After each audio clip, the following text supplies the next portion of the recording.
everyone. So today is finally the day we've been waiting for. Today is the member preview for DarKoaster. That's the good news. Unfortunately, we also have some bad news. The bad news, as you can see from the signboard that's out in front of the ride, no filming allowed, and we specifically asked the team member that is inside the queue if that also included the queue, and they said yes. So unfortunately we aren't able to film any part of this at this time. Hopefully they'll loosen that up once the preview time is done, but for right now, unfortunately, we won't be able to give you any footage of what's beyond the entrance gate here. I wanted to start off the video explaining how these ticket kiosks work, since we had a request to show how you were able to get your season pass benefits and also purchase tickets over there. Just to orient you, directly behind me is the France parking lot. If you don't park in either the France or the England parking lot, you'll need to take a tram over this way. Most of the parking lots, the tram will drop you off right here, just to the right of the France lot. For Scotland and Bavaria specifically, the tram drops you off to the far left over here. There's a separate queue just for those two lots. So while we're on the subject of the France lot, I wanted to give you a little bonus tip. If you visit the park prior to Memorial Day in May, so if you come from January through April, the standard parking will put you in this France lot, which is right here by the kiosks. If you pay for, they offer preferred parking and VIP parking. In the off season, both the VIP and the preferred will be down this way past the kiosk at the London parking lot, which is the parking lot that is right at the park gate. The VIP preferred is $10 more than the standard preferred parking, but yet you get parked in the same lot both times. You just get a little bit closer if you buy the VIP preferred, so you're really paying $10 extra just to get a few feet closer. So we strongly recommend that in the off season you do not get the VIP preferred and just get standard preferred if you want preferred parking. During the regular season, the France lot right here becomes the preferred and the England becomes the VIP preferred. So at that time it is worth it to get the VIP, but any other time we recommend you not do it. You'll have to take a tram during the peak season, and you'll end up at this station here most likely if you do decide to go with the standard parking. But anyway, that's enough of an explanation. Let's get to showing you how these kiosks work. So here's a look at the kiosk screen. When you get there, they give you three options. Pass member options for your pass member perks. There's an option to purchase tickets and an option to redeem your passes. We want the pass member options today. And then it asks you to scan your pass, which the scanner is right below here. Some scanners are a little more finicky than others. Finally it took. And then once it scans, renew membership, purchase discount products, print my pass, where you can redo your pass, or membership rewards. And then here's the list of what's available right now. So one exclusive ride on DarKoaster is one, free digital photo download, free ticket, and then there's more. You can hit the arrow for more. And then one free food and wine festival sample item today, so we can add one for that. And then hit next. And then you can finish and check out or get rewards for another pass, which we're going to give one for Jen's pass.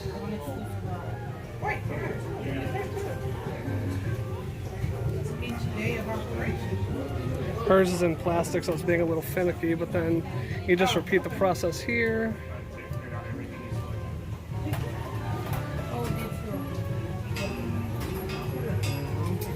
And then you hit next. And then you can finish and check out. And once you hit finish and check out, you confirm that all of your tickets are there, and then hit checkout. Or you could go buy more on the left. And then once you hit checkout, it's a transaction complete, and there's a printer at the bottom where your tickets will print out. So that's all there is to it. It's pretty simple.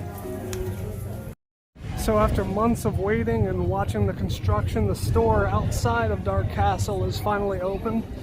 which is a good thing since the ride itself is now open. So we can take a look at some of the merchandise they have available. They have some standard DarKoaster shirts. They have this black long sleeve shirt with Busch Gardens on the sleeve. That one is $49.99 for the long sleeve shirt. They have this beige-ish colored shirt with DarKoaster in purple, which is $32.99. And they also have a purple tie-dye DarKoaster shirt, and that one is $34.99. Unrelated, they also have these penguin light-up wands, which I'm sure will be fun for the kids that are over here. Up at the top and also on other shelves in the shop, there are some DarKoaster tumblers and mugs. In the center is an individually numbered coin. The set is only 2023 coins. The one up at the top is number 90, so they have them in the double digits at this point. Similar items at the top of this shelf. This coin is actually in the single digits, so if that's important to you, they still have a single digit coin sitting up there. Maybe most people won't notice it because it's up high, but they also have some DarKoaster shot glasses at the top as well that weren't on the other shelf. They have two other Dark Castle shirt designs here that weren't over on the other shelf. This light blue that says Curse of Dark Castle, the dark side has arrived. And also a darker blue Dark Castle shirt, also the dark side has arrived, a different design. They sell a selection of cotton candies and your typical sodas and waters. Past that though is where the lockers are, so against the far end of the store, your locker kiosk, and then about 120 lockers on both sides of this.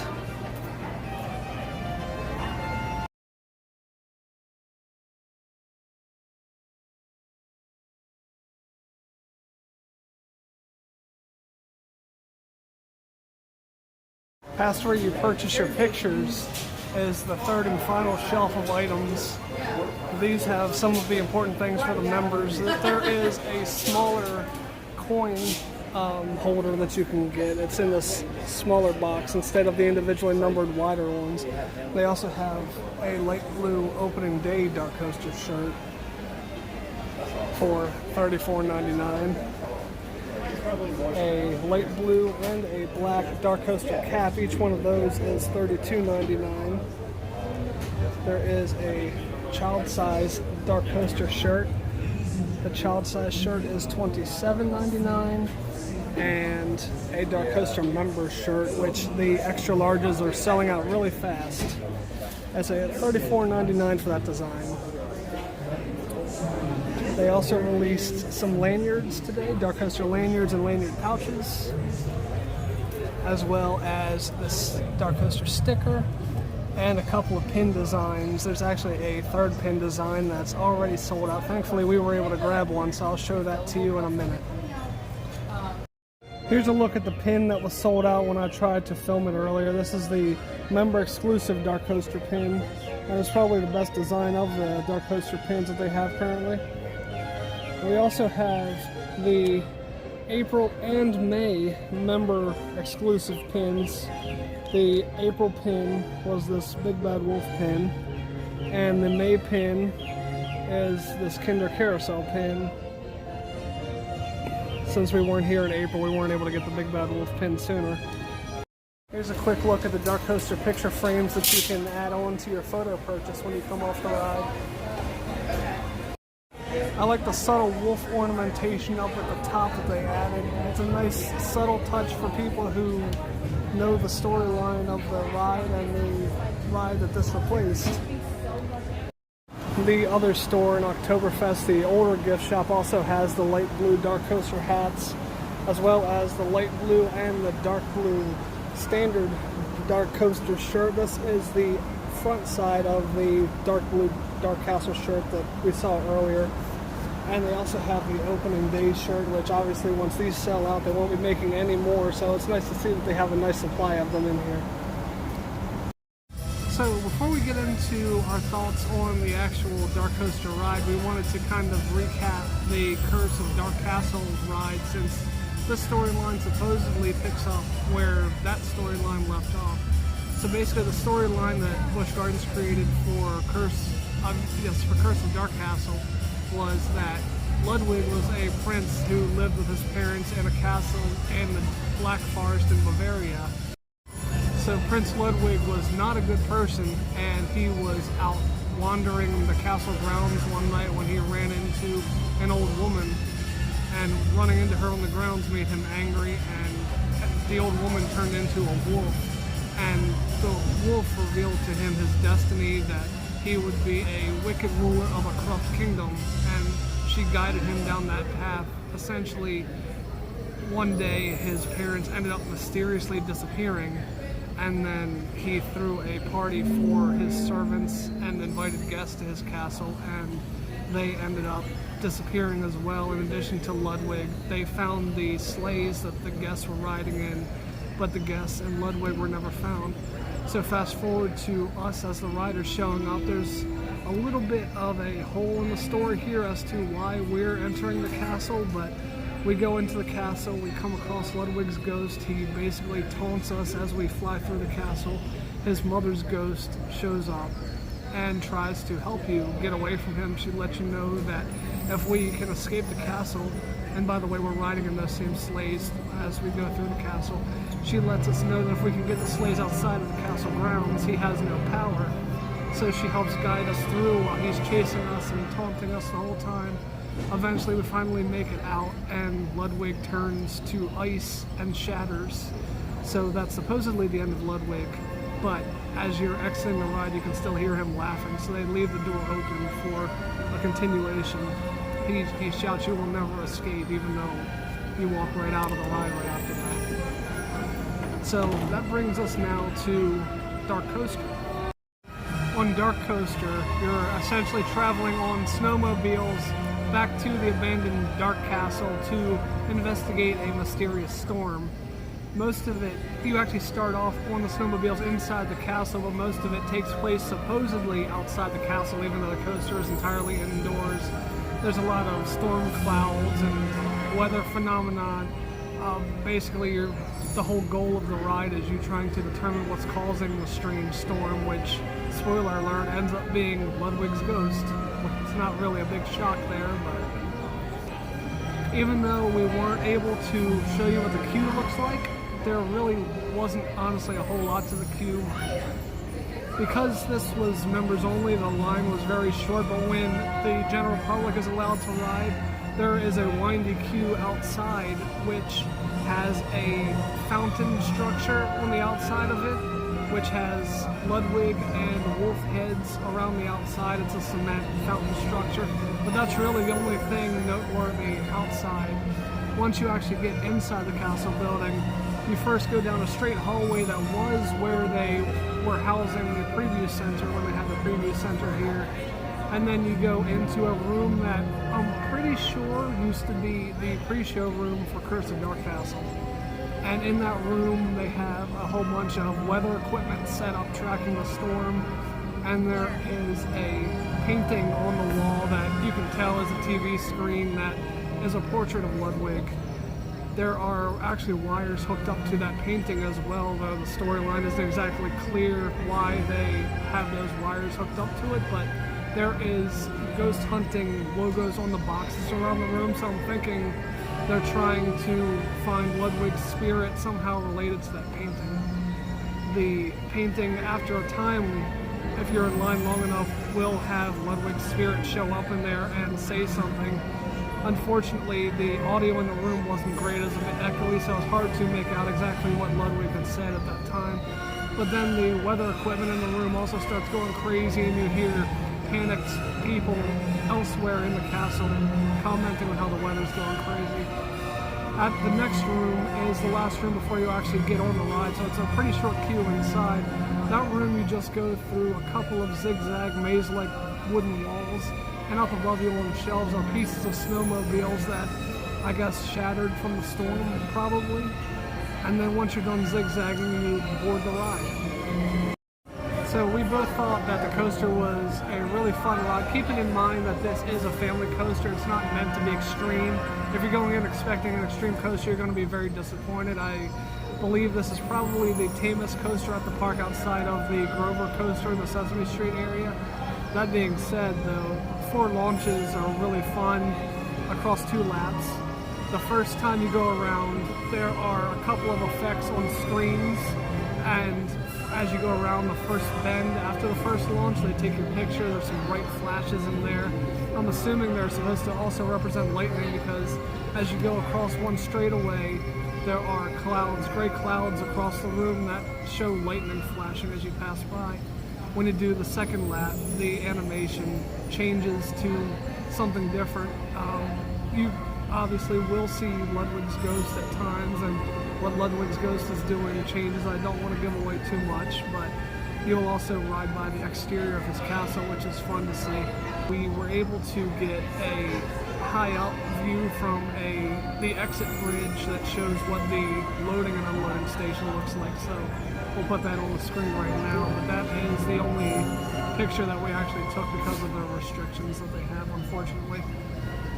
The effects were surprisingly good to be outside of a Disney or Universal Studios park, but we thought that it was on a par with, in terms of effects, it was on a par with maybe Revolve, maybe a little bit of the Mummy if you've ever been to Universal Studios.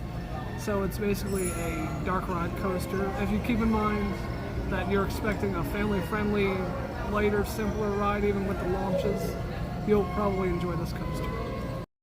There were 2 things that I forgot to mention earlier about DarKoaster that I wanted to add. Number 1 is the fact that I was expecting the ride vehicles to be similar to the Tron vehicle that they have at Disney, or some of the motor coaster vehicles where you're seated and you're leaning a bit forward and the restraints come up on your back instead of holding you down on your lap. They hold your back down, but these seats are actually traditional lap bar restraints where you're sitting straight up, so nothing special about these at all. The second thing I wanted to mention is that there are 2 trains on the coaster, and they each have different names.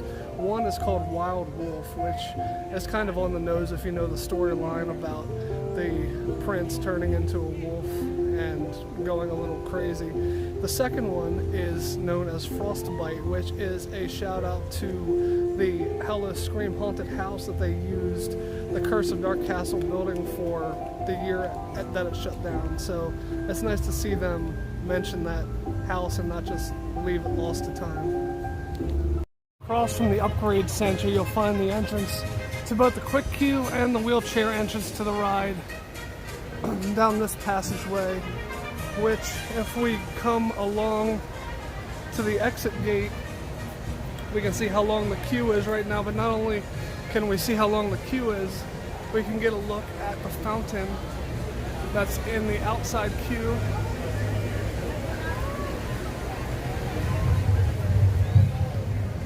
So you can see now that it's later in the day, the queue has kind of exploded, and now they're using the outdoor section.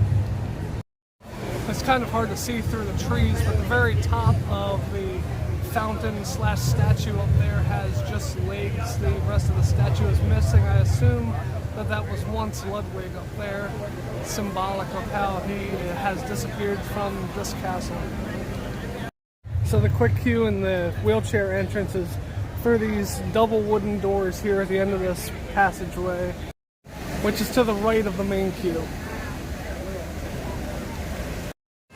Since we weren't able to make it here in April, we wanted to also take a look at what's changed in the park since we were last here. One thing of note, where the mock tower used to be, which had only a few tables and umbrellas before, now has more tables and umbrellas, and they also have a stage on the floor in the center. I'm not sure if they're actually going to use that for anything, or if they're just going to put more seats on there, but it's interesting to see that they put a little wooden stage on the ground there. So here's a look at our food for today. We went to the Beer and Pretzel quick service restaurant in Oktoberfest, which doesn't actually have an official name. I got the pretzel with the turkey and cheese pretzel sandwich, and it comes with chips. Jen got the pizza pretzel, and we also got a 20-ounce bottle of Coke Zero. We there was a line for the fountain. They do have a fountain in there, but we decided to go with the bottle because it was quicker that way. The pizza pretzel is $11.99, and it also comes with marinara sauce.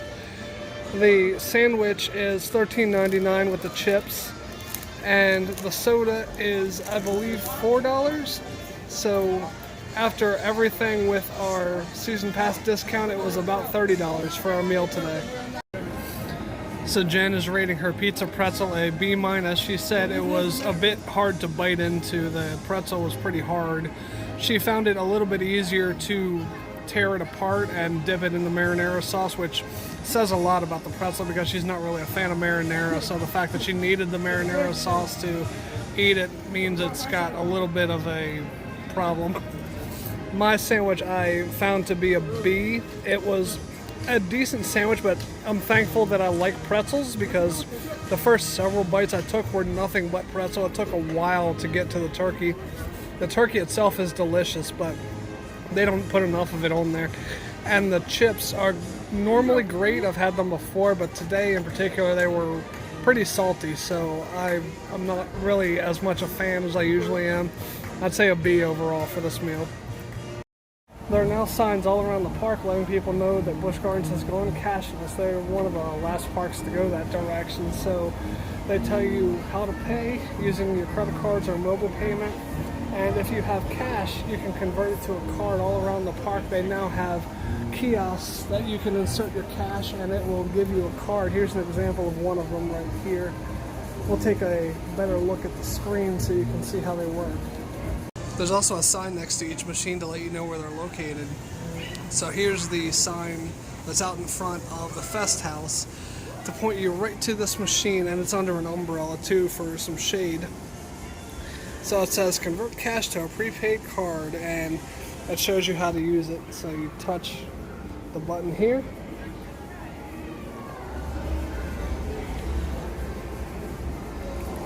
Get card or a balance check. So if you hit get card, it'll let you know that a maximum of $500 can be loaded, and it accepts 1s, 5s, 10s, 20s, 50s, or 100s. And I remind you that concession prices do not include tax. So there's an accept button or a decline button. So you enter your money, and then once you enter your money, you can have it print a card, which the card will come out down here. And actually you enter the dollar bills down here. It obviously tells you not to take what cash in there. And you take the card, and then you can use the card as if it's a credit card. Next to the Bella Casa, here's another example of one of the kiosks that you can use to convert your cash to a card.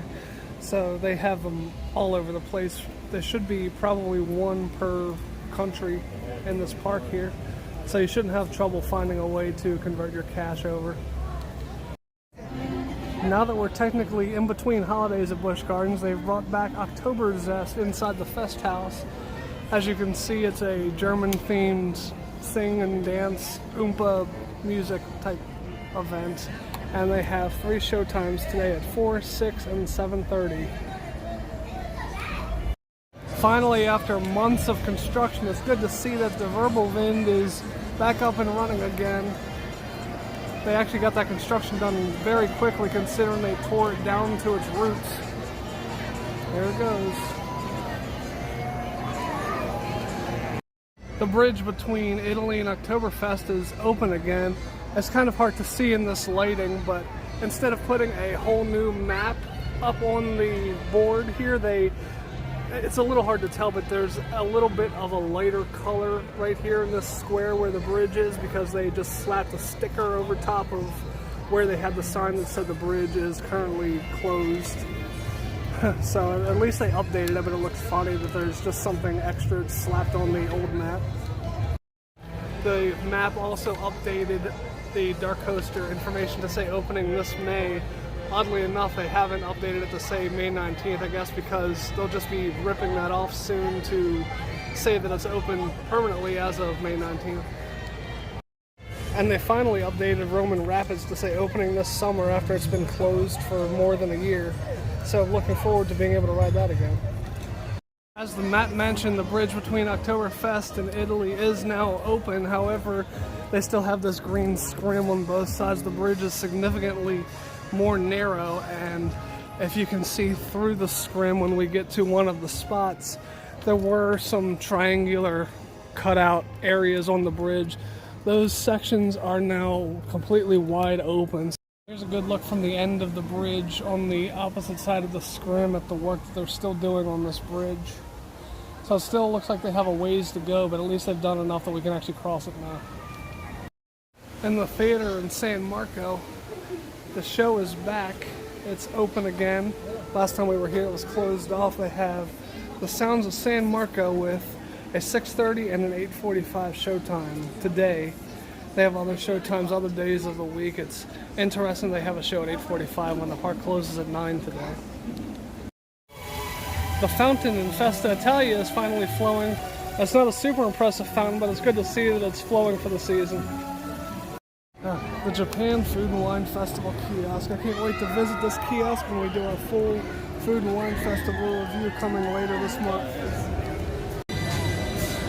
Unfortunately, since we're not in summer yet, the Roman Rapids are not open yet, but they are testing the rafts, so that's good to see. That's the first time that we've seen any activity on this ride, and I don't remember when, probably since the beginning of the time that we had our memberships. A nice close look at one of the rafts going by right now. It's exciting to think about this opening because the rapids are one of the more fun rides that they have here. In addition to that, the nearby bathrooms that were undergoing a renovation that we thought were getting a complete re-theme are now open, but the building itself looks the exact same. For obvious reasons, I'm not going to go inside and see what it looks like in there, but at least we know that they're open now. Jen actually just raised a good point. Last time we were here, the rapids was drained, and she's thinking that maybe when they filled the rapids, they had to close the bathroom because the water systems may be linked. It makes a lot of sense. I don't know if it's true or not, but it makes sense. Festa Italia area is kind of bare of thrill rides right now, although Apollo's Chariot is running today. Both Tempesto and Pantheon have signs in front of them showing that they're closed today. If you want to ride a coaster, you're limited to one in this area. By the Sesame Street Forest of Fun, there's always been this Oscar Topi area in the trash can. It looks like they added a Grover. I'm assuming that's supposed to be Grover. It's been a while since I've watched Sesame Street, but they have a second Topi area over there next to Oscar now. Near the Skyride station that's closest to the England area, there is this little area that they usually keep sheep in. They've recently added a new gravel, I assume, walkway here. You can actually see footprints in the walkway here, so I'm not sure what the purpose of it is. It goes up to this fence, but that fence doesn't exactly open, so I'm not sure why they chose to put it right there. We're doing things in a bit of a reverse order since we booked it over to DarKoaster. We didn't start with England this time, but the sweet shop is opened again, now known as England Sweet Shop, with M Sweets as the proprietor. And inside, they gave it a brand new paint job. We'll take a quick look inside. It looks like the menu and the items that they sell are still the same, but the look inside is a lot brighter.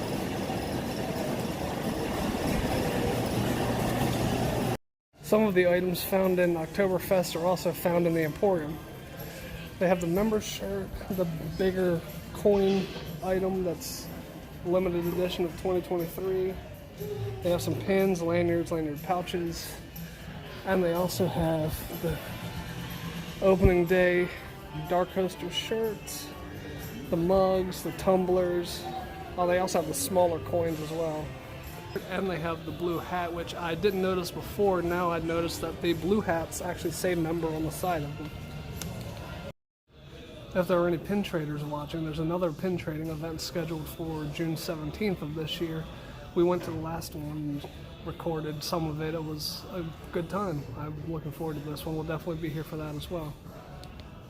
They have a couple of new blind boxes since the last time we visited. This one with a Highland cow and different emotions. Can you grab that so we can see the price, please?